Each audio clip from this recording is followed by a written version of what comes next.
Hi, welcome to this Define Tomorrow video. I'm Barry Coombs. I'm joined today with Peter von Erven of Droplet Computing. Hello. So we have just recorded the podcast where we've kind of described where you guys have come from, the problems you're trying to solve. If you've not listened to the podcast, go to your favourite podcast app, or I think we've also uploaded a video version to YouTube, and there'll be a link around here somewhere for you to go and watch that podcast back. We're now going to jump in and see a demonstration of the software, and we're going to start from the admin perspective of adding an application into the container and then showing the experience of the user running that application. So Peter, over to you. Thanks, Barry. Yeah, so I'm on my Windows 10 box here, just standard Windows 10 laptop. The first thing I do want to point out is the fact that I am not connected to the internet or to Computer World's network in any way, shape or form. You can see that there. Yep. I'm not connected. So you're completely offline. I'm completely offline. Like island mode kind of thing. Yeah, if you like. Yeah, I'm completely not connected to anything. Yep. So I've launched my container. So by default, you'll have a little droplet on your taskbar or in your desktop, or whichever way you ever want to put it. And it's a case of double click and allowing the container to then launch. Sure. So as an IT admin, what I'm doing here is I'm building a gold image. Yep. So this is the container that I'm going to deliver out to you, to Megan, to everybody else.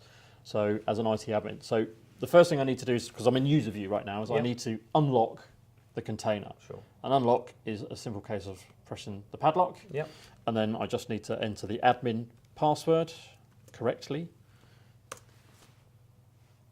So there's my admin password. So that's you as an administrator password, not a user password. You can set that there. So if you go onto the settings, little coggy wheelie thing, you can see here, I can change that password. So you can set your own admin password for this. So as an administrator, just a reminder, there's no infrastructure behind this. Nope. You come in and do it on a test machine or whatever you're going to do, a build machine. Yep, as you would normally. You've selected a base image, or how are So what we're starting here is we're starting with an XP based image, because we want to start with the lowest common denominator, because some of these apps, particularly this Stata one here, wants XP basically. So what we've done is when we've powered on the container, we would have had this option here to select an image file. And that's simply a case of pointing at a .droplet file.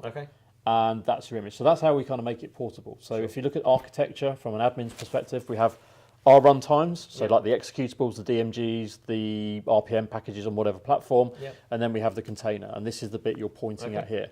Fully stateful, so whatever I do in here gets saved, and then I lock it and then distribute it to any of those said platforms. Using the methods you mentioned in the podcast, so you could use SCCM or your MDM platform, whatever you want to get those files. Yeah, it's one single file. Okay. And it's as big as the amount of apps that you pile into it. So if you pile loads, it's big. It's big. If you don't, which they shouldn't be, it's legacy type production apps, then it shouldn't be.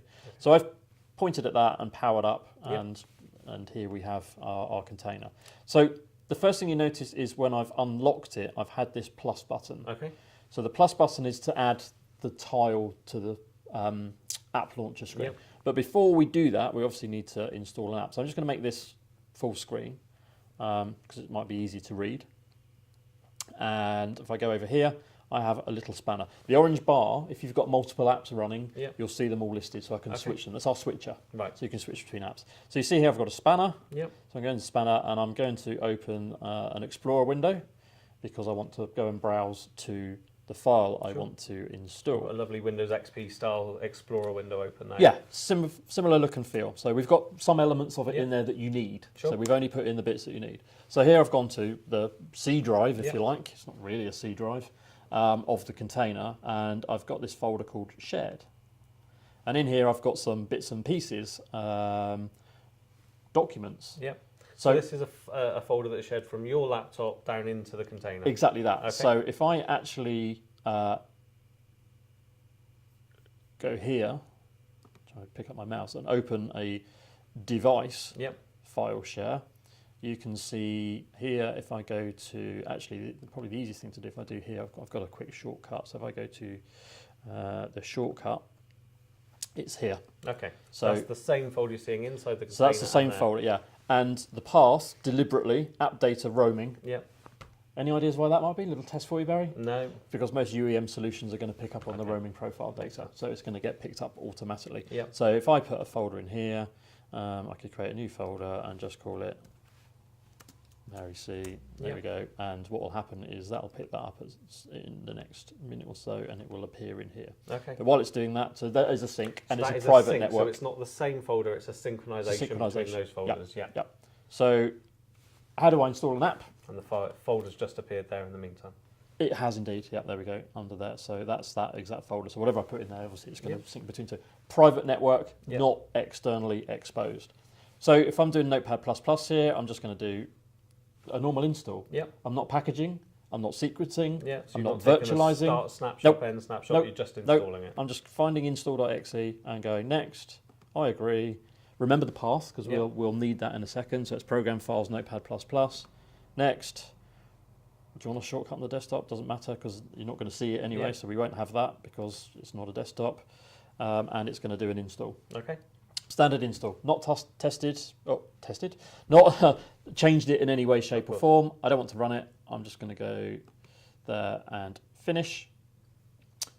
And then I can just close this. And then what I'm going to do here is go back to my show apps. So that's now installed in the container. We now need to add it to the launcher. So now we need to add it to the launcher so the users can see it. So that's a simple case of hitting the plus button. Give it a name. So you can call it whatever you want. So we'll call it Notepad++ because that's what it is. Yep. Need to remember that path. Notepad++. Notepad++. And what was it? Notepad++. Yep. .exe, I guess. Or was it NP? We don't need to guess. We can actually go back and look at that. So we can call this Barry C's Notepad. We can say next. We'll come back to that in a second and find out what it is. So let's just say it was np.exe, for example. So it's basically the path to the file. If we do next, we can do an icon. Yep. So we will at some time be able to pull your own icons. So for now, it's just literally, let's just pick an icon, Notepad++ one, funnily enough. Next, finish, and we're done. Okay, so we can now see in the middle of the screen there. So now we can see Notepad++ with the icon. A little note, if it's a particular app you want to give somebody a note, it says Barry C's Notepad++, I didn't miss ++ there. So I can either launch it, which we'll do in the next video, we can edit that, or we can remove it. So now, as an IT admin, I've done all of my apps, whatever it might be. I literally lock the container, my plus button's gone, and now I can distribute that to my end users. So from an IT admin, we're done now. We're ready to get that distributed. You're ready to get that out. Yep. We can obviously install as many applications that are needed. You can install as many as you want. Obviously, you don't want to fill it too much because it's going to become quite large. You might want to segregate those apps off. If there's any plugins, install those as well that are behind the scenes of the app. So just install them. Well, you don't even need to install. If you just want to copy files in there that this is going to be looking for, like particular registry files or DLLs, whichever this app might need. Because some legacy apps don't have installers, which is also an issue for some of the virtualization solutions. There's no installer, there's nothing to capture. You have to try and do manual copies and manual reg changes, which becomes a bit of an issue. But that's it, that's an app installed into the container, ready to run. So the next video we're going to do is from a user's perspective. We're going to see these applications in use. It'll be the next video in the playlist if you're watching this one. So hope you've enjoyed that. A brief overview of Droplet Computing's container technology from an IT admin perspective. And that's as simple as it gets. Good. Thank you.